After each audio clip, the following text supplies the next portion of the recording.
Il y a eu les élections européennes, on a vu le résultat, merci. Que se passe-t-il et que risque-t-il de se passer?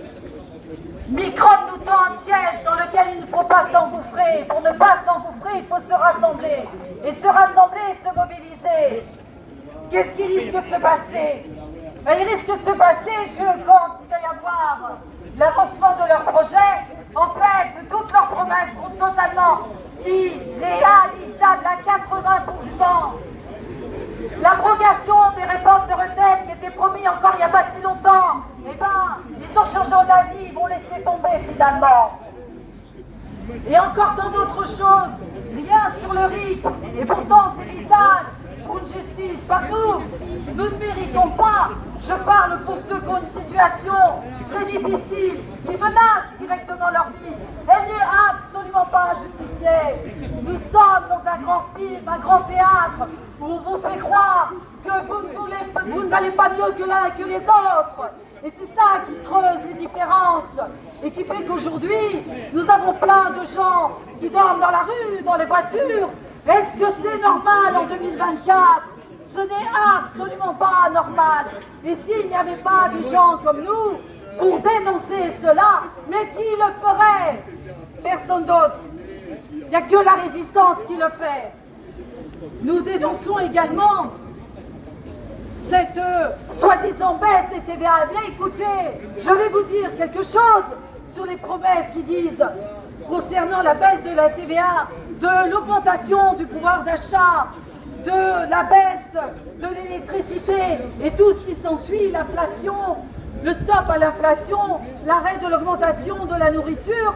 Eh bien tout ça, je vais vous dire, tant que nous sommes dans une prison, et cette prison, c'est simple, elle s'appelle l'Union Européenne.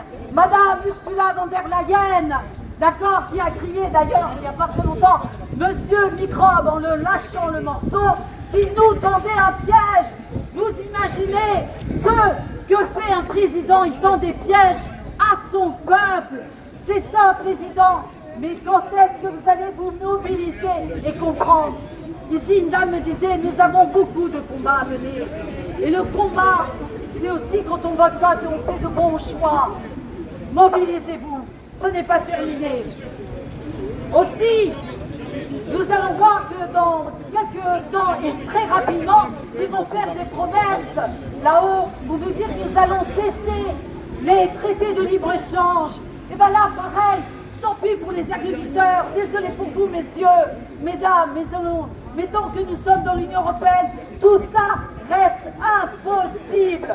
Et pourtant, ça nuit directement à votre quotidien, à vos enfants, à vos parents, à vos grands-parents. La vie, c'est très important. Mais apparemment, il y en a qui ont décidé que ce serait peanuts, la vie de chacun, alors qu'elle compte énormément. Nous sommes pour la paix, pour l'arrêt de ces guerres, bien évidemment. Et regardez ce qui s'est passé tout récemment. Eh bien, écoutez, celui qu'on dit le méchant, M. Poutine, il a encore fait un appel et a annoncé tout récemment qu'il était d'accord pour un plan de paix. Et qu'est-ce qui s'est passé? La Russie, donc, quand elle tend la main, ce qui a été fait en mars 2022, c'est-à-dire quelques temps après le 24 février 2022, au lancement, au déclenchement de la guerre, il a appelé autour d'une table aux accords de paix. Ensuite, il s'agissait, cet accord, comment dire, ces négociations, laissez-moi finir, monsieur, vous voulez prendre la parole, vous me laissez terminer. Laissez-moi terminer.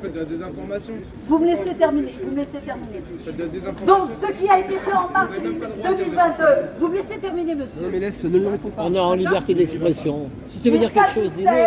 Du sommet d'Istanbul qui a été saboté par l'OTAN. Tu peux dire quelque chose si tu veux. Ça s'est passé en 2022. C'est ton point de vue. Par l'OTAN. Et cela a été reconnu 2 ans plus tard. Un article dans The Economist est repris dans le Figaro, mais seulement reconnu il y a à peine 2 mois. Il dit, si l'Ukraine s'engage à ne plus intervenir militairement dans la région de l'Est contre la population russophone d'Ukraine et n'adhère pas à l'OTAN, puis alors ils feront un cessez-le-feu immédiat, retrait des troupes, ce qui sauvera beaucoup de vies en Ukraine et ailleurs. Et nous, ça nous épargnerait sûrement des vies et de l'argent, de cet argent considérablement versé pour entretenir une guerre. Oh, eh bien, écoutez bien, en guise de réponse, il y a eu un refus immédiat de l'OTAN. Et voilà que ce haut responsable de l'OTAN, sous couvert d'anonymat, a annoncé « Nous avons envoyé plus de 300 000 hommes mobilisables contre la Russie. » Vous voyez, nous on veut la paix. Et en Russie, ils veulent la paix. Et qui veut la guerre? Qui veut la guerre exactement? C'est mondialiste. C'est globaliste. C'est les marchands de canons. Voilà. Et nous, nous sommes pour la paix. Eh oui, l'industrie militaire. Merci légitimement de dénoncer tout cela. Merci à vous. Merci, merci Karina. C'était Karina. Tiens, et voilà, il va te parler. Le jeune homme, tiens, viens, jeune homme, dis-lui, qu'est-ce que tu n'es pas d'accord? Elle va t'écouter, allez. Ouais, bonjour. Alors, filme madame. Voilà, mais parle, pose la question. Madame, à quel moment vous pouvez dire que c'est Poutine qui veut faire la paix? D'accord? Ça fait 2 fois. Il a fait 2 ça mois. fait 2 fois. Non, ça fait 2 Ça fois. fait 2 ans qu'il cherche la paix. Non mais pourquoi non vous dites non? Ça fait 2 ans. Qu'il ne veut pas faire la paix. Là encore il l'a annoncé les récemment. Américains qui veulent Il pas a faire la annoncé paix, en c'est pas mars, possible. début On va mars. pouvoir remplacer une maintenant. Par contre, ne filmez pas s'il vous plaît. Non, le Non, filme il pas. filme pas. Ah ouais, Non, mais derrière, là, derrière. vous dites pas la vérité. Filme la dame, filme la dame. Filme Karina. Voilà. À partir du moment où on viole quelque chose, on viole quelqu'un, d'accord? On va pas lui dire, eh c'est bon, arrête tes conneries. On va pas. À Il a partir vu- du moment où c'est les Russes Ça qui engage envahissent, des hommes, ça les Russes envahissent, Ça n'engage pas Pardon, qu'une madame. personne, ça Madame, engage des centaines la de Russie milliers de envahit personnes. l'Ukraine. Et après, elle dit, bah écoutez, moi je veux bien faire la paix, vous me laissez ce que j'ai envahi. Ouais, mais vous êtes au Et courant qui que envahit l'Ukraine, l'Europe? C'est l'Amérique. 60% des terres ukrainiennes appartiennent aux Américains. Vous êtes au courant? C'est autre chose, ce n'est pas une guerre. Lever la main sur le pays C'est avant. une guerre d'intérêt, monsieur. C'est pas une guerre au sens Il est en train de Cherche sur l'ordre strict mondial. du terme. Bah, Il quand est jeune, on il est argumente, jeune, il est jeune. Ouais, mais il est jeune, j'ai un fils comme ça. Il est jeune, faut le... Non, mais il bon, est ça jeune. réagit, c'est très bien. Déjà, c'est ça, il réagit, c'est bien. Voilà, il est jeune. Tu vois, le Mais problème, pas c'est méchant. que Quand ils sont pas d'accord, eh ben, ils partent. Oui, mais parce que c'est un jeune, mon fils, c'est pareil. Il connaît C'est même pas. c'est les jeunes. Il connaît même pas Hein, Normandie. c'est les jeunes. Yémen. Attends, dans 10 ans, il sera peut-être plus mûr. Normandie, Il va... Yémen, est-ce qu'il Voilà, la connaît? c'est pas grave.